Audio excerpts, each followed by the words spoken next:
سلامونه نیکی هیله تاسو ټول درنو افغانانو هیوادوالو ته وړاندې کوم خوښ ما چې یو ځل بیا ستاسو درانه چوپړ کې حاضر یم. زه نن غواړم تاسو په جرمني کې په اروپا کې د لایسنس د اخیستلو باره کې معلومات درکړم.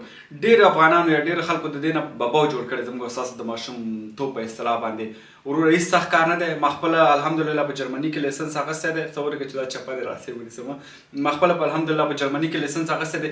هېڅ سخت کار نه لري. دوه برخې لري، یو نظري برخه ده، یو عملي برخه ده. د دې نه مخکې چې راشئ ځان راجسټر کړئ یا چې غواړئ د ډریورۍ کورس ته لاړ شئ، هغې به تاسو ته وایي چې وروره تاسو نه دوه شیانه پکار دي، یو یا درې شیانه ستاسو نه پکار دي: د سترګو ټسټ، یو قطعه عکس د پاسپورت سایز او د اولیه کومکونو کورس. د سترګو ټسټ تاسو کولی شئ ارزي کې وکړئ. ارزي کې چې د عینکې خرڅېږي، تاسو کولی شئ د سترګو ټسټ وکړئ. شاوخوا 10 روپۍ قیمت دی. ما مفته کړی و ځکه هغه کسانو زه پېژندلم او کیدای شي تاسو نه 10 روپۍ شاوخوا ولي. د اولیه خدمتونو کورس چې دی 40 یورو قیمت دی. تاسو کولی شئ چې په ما خپله کوم دي کې چې ډریورۍ کورس کې برخه اخلئ، هغه د خپله د پروګرام برابروي او تاسو کولی شئ همالته پکې برخه واخلئ.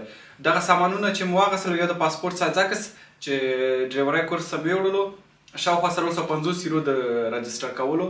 په هغې کې تاسو ته یو اپ درکوي چې هغه اپ کې تاسو سوالونه 1300 سواله دي، هغه ګورئ.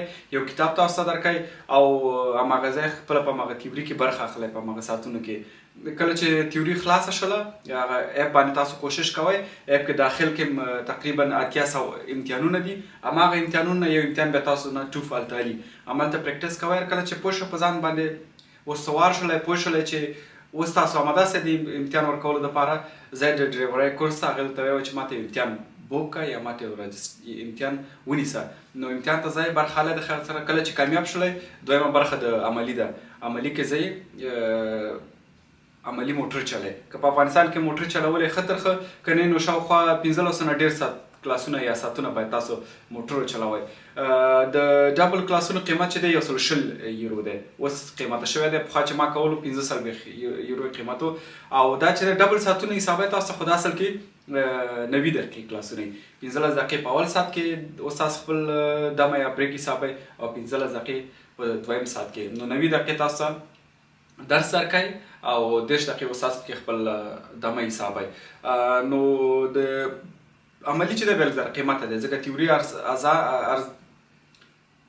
عملي چې دی لږ زره قیمته دی او تیوري چې وه ارزانه وه. نو کوشش وکړئ چې په عملي کې ډېر زیات دقت نه کار والی چې ناکام نه شئ، ځکه هر دفعه ناکامېدل شاوخوا 1500 یورو نور مصرف په تاسو باندې راځي. ځکه باید 15 نور کلاسونه والی یا 15 ساعته نور موټر چلوئ او استاد ګوري چې تاسو بیا آماده سئ د امتحان دپاره کې آماده ناست سئ.